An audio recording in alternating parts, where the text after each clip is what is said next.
अपना गृहर झरकार जाली परदा देई निरीक्षण करुथिली। तहिरे मु देखिली अज्ञान मानक मध्यरे ओ चिन्हिली युवा मानक मध्यरे जणे बुद्धिविहीन युवा लोक बेबिचारिणीर गृह कोण निकटस्थ गली देई जाऊ जाऊ ताहार गृह को जीवा पथरे चलिला। सेतेबेले गोधूली समय दिनावसान हेउथिला, रात्रिर कालीमा ओ अंधकार समय। तहिरे देख जणे स्त्री ताहा संगे भेटिला।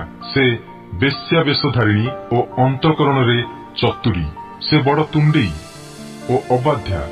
ताहार पाद निज गृहरे रहे नहीं। से केबे केबे सड़करे केबे केबे छकरे थाए ओ प्रत्येक कोणरे अपेक्षारे बसी थाए।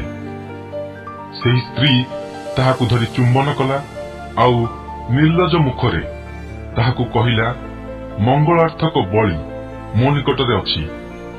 मु आजि आपणर मानत पूर्ण करिअछि। एणु तुम्भ संगे देखा करियाकु बाहरकु आसिली ओ जत्नरे तुम्भ मुख अन्वेषण करियाकु आसिअछि। आउ तुम्भकु पाइली। मु सुजनी ओ मिश्रीय सूक्ष्म सूत्रर दोरिया वस्त्र आपणा पलंकर बिछाई अछि।